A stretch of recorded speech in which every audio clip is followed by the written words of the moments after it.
আসসালামু আলাইকুম আরহামতুল্লাহ। এই ক্ষণস্থায়ী পৃথিবীতে আমরা মূলত সকলেই মুসাফির।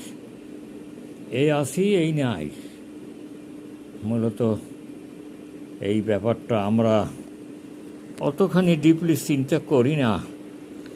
যখন দুনিয়ার মায়া মহাব্বতে জড়িত হয়ে যাই, তখন আমরা আখেরাতকে ভুলে যাই, আল্লাহর ইবাদত বন্দিগি ভুলে যাই, অপরের হক নষ্ট করি, মানুষের উপরে সওয়ার হই, জুলুম নির্যাতন চালাই। আমরা ভুলে যাই যে আমরা একদিন মৃত্যুর কোলে ঢলে পড়ব। মৃত্যু আমাদেরকে স্পর্শ করবেই করবে, কারণ নবী রসুলগণ পর্যন্ত মৃত্যু তাদেরও ইন্তেকাল হয়েছে, ওফাত হয়েছে। আল্লাহ তাআলা তো বলেছেন, কুল্লু নাফসিন যায়কাতুল মাউত, সমস্ত প্রাণীকে মৃত্যুর স্বাদ গ্রহণ করতে হবে। যত বড় শক্তিশালী হই না কেন, এজন্য আমাদের দরকার হলো আমাদের ইবাদত বন্দেগী, নামাজ, রোজা, হজ, যাকাত, আল্লাহর পথে চলা, আল্লাহর দেওয়া জীবন ব্যবস্থা মেনে চলা।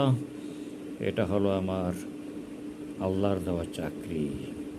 দুনিয়ায় যেমন চাকরি করলে বেতন পাবো, আর আল্লাহর দেওয়া এই চাকরি করলে এর বেতনটাও পাবো। কিছু বেতন দুনিয়াতেও পাওয়া যাবে, আর বড় বেতনটা পাওয়া যাবে আখেরাতে, কারণ ওখানে কোনো ইনকাম করার সুযোগ নেই, ওটা শুধু ভোগ করার সুযোগ। এই দুনিয়াতে যেমন ইনকামও করি, আবার ভোগ করি, খরচ করি, কিন্তু আখেরাতে ইনকাম করার কোনো সুযোগ নাই।